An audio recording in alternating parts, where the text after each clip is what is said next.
Por muchísimo tiempo, la verdad es que un diagnóstico de cáncer de páncreas era visto casi como una sentencia.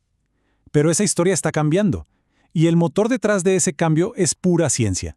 Así que hoy vamos a desempacar, pieza por pieza, los avances que están transformando esta enfermedad, moviéndola de esa categoría de imposible a un terreno donde se ve un progreso real y tangible. Pero a ver, para entender de verdad la magnitud de lo que se ha logrado tenemos que irnos para atrás. Hay que entender por qué este desafío parecía insuperable. La pregunta que atormentó a médicos y científicos durante años fue simple pero brutal. ¿Por qué se le consideraba imposible de tratar? Y gran parte de la respuesta, de esa sensación de imposibilidad, está en este número. Una supervivencia a 5 años de menos del 10%. Y ojo, esta cifra no es solo una estadística fría. Durante décadas fue la base de una percepción de fatalidad, la razón por la que se sentía como una batalla perdida antes de siquiera empezar. Ok, entonces, antes de meternos de lleno en las soluciones que están surgiendo, profundicemos un poco en las raíces de este desafío. Vamos a desglosar por qué el cáncer de páncreas ha sido un adversario pero tan formidable. Esta fama de imposible se apoyaba básicamente en 3 pilares gigantes. Primero, un pronóstico que era terrible. Segundo, su naturaleza de asesino silencioso, porque los síntomas aparecen muy tarde. Y tercero, una biología profundamente agresiva, muy resistente a los tratamientos que ya conocíamos. Y es que acá se ve una de las diferencias más crueles, la verdad. Para otros cánceres como el de mama o el de colon, tenemos herramientas como las mamografías y las colonoscopías, que son clave para una detección temprana. Pero para el de páncreas, simplemente no tenemos algo así. Y esto significa que casi siempre se lo encuentra tarde, cuando las opciones ya son mucho más limitadas. Pero justamente toda esa era de frustración fue la que preparó el terreno para una verdadera revolución. Así que, avancemos ahora a los nuevos frentes de batalla, donde las estrategias de tratamiento han dado un giro de 180 grados. Y el concepto que de verdad lo cambió todo es este: la medicina de precisión. La idea es simple pero increíblemente poderosa. En lugar de tratar a todos los cánceres de páncreas como si fueran iguales, lo que se busca es el talón de Aquiles genético de cada tumor, la debilidad específica, para atacarlo con fármacos diseñados a medida.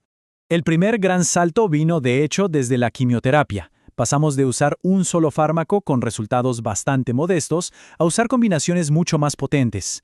Un cóctel de fármacos conocido como FOLFIRINOX, por ejemplo, fue el primero que demostró que se podía extender significativamente la vida de los pacientes, siempre y cuando tuvieran la condición física para tolerarlo, claro. Y aquí tenemos el primer gran trofeo de la medicina de precisión en acción: el olaparib.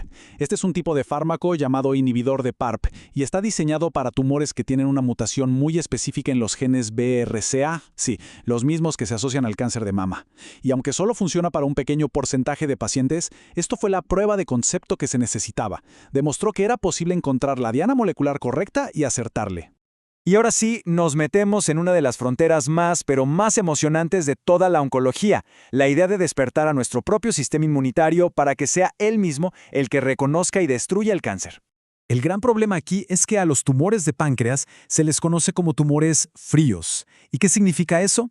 Que están como envueltos en un escudo, un microambiente denso y fibroso que impide que las células inmunitarias lleguen y los ataquen. Por eso las inmunoterapias, que funcionan también en otros cánceres, aquí a menudo no logran hacer nada. Para romper ese escudo, los científicos diseñaron unas moléculas increíblemente ingeniosas, como esta que vemos, que se llama BiTE. Imagínenla como una especie de agente doble molecular. Un extremo de la molécula se agarra a la célula del tumor y el otro extremo se engancha a una célula T de nuestro sistema inmune, forzando un encuentro que es letal para el cáncer, un encuentro que de otra forma nunca pasaría. Y otra estrategia, que de verdad suena a ciencia ficción pero es real, son las vacunas terapéuticas.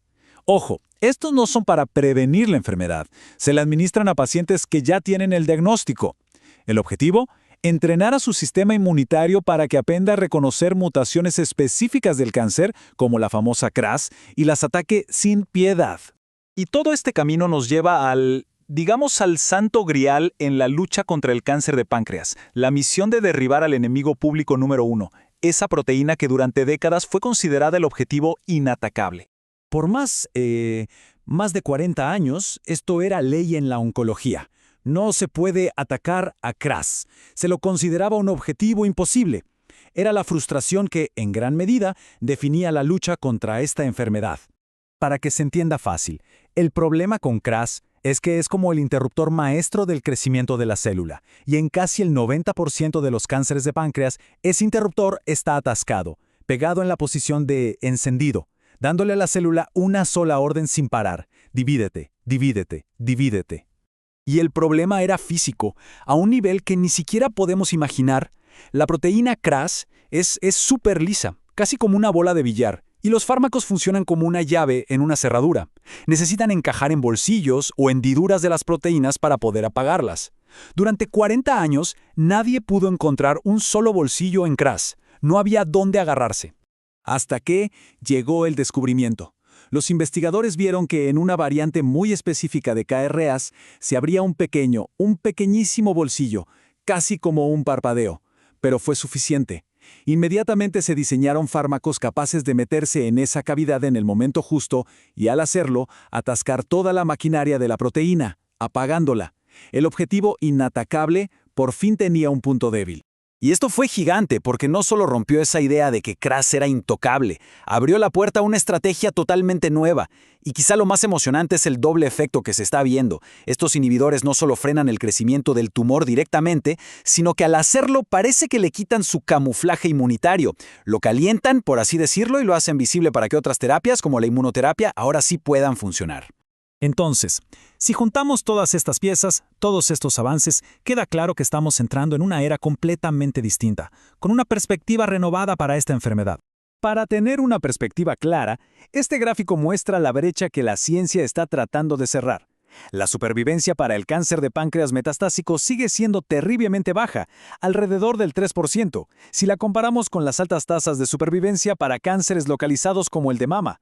El camino es largo, sí, pero la gran diferencia es que ahora existe un camino. Entonces, ¿qué significa todo esto en la práctica? Bueno, para los pacientes implica un rol mucho más activo, insistir en que se hagan pruebas moleculares para conocer su tumor y discutir siempre la opción de participar en ensayos clínicos. Y para la ciencia, el camino es el trabajo en equipo, personalizar cada vez más los tratamientos según los subtipos moleculares y, por supuesto, acelerar la investigación de nuevos objetivos. Al final, la historia del cáncer de páncreas es un recordatorio increíble del poder de la perseverancia científica.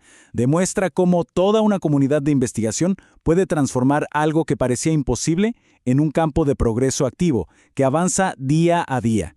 Y la pregunta que nos queda en el aire es: ¿cuál será la próxima imposibilidad que la ciencia logre derribar?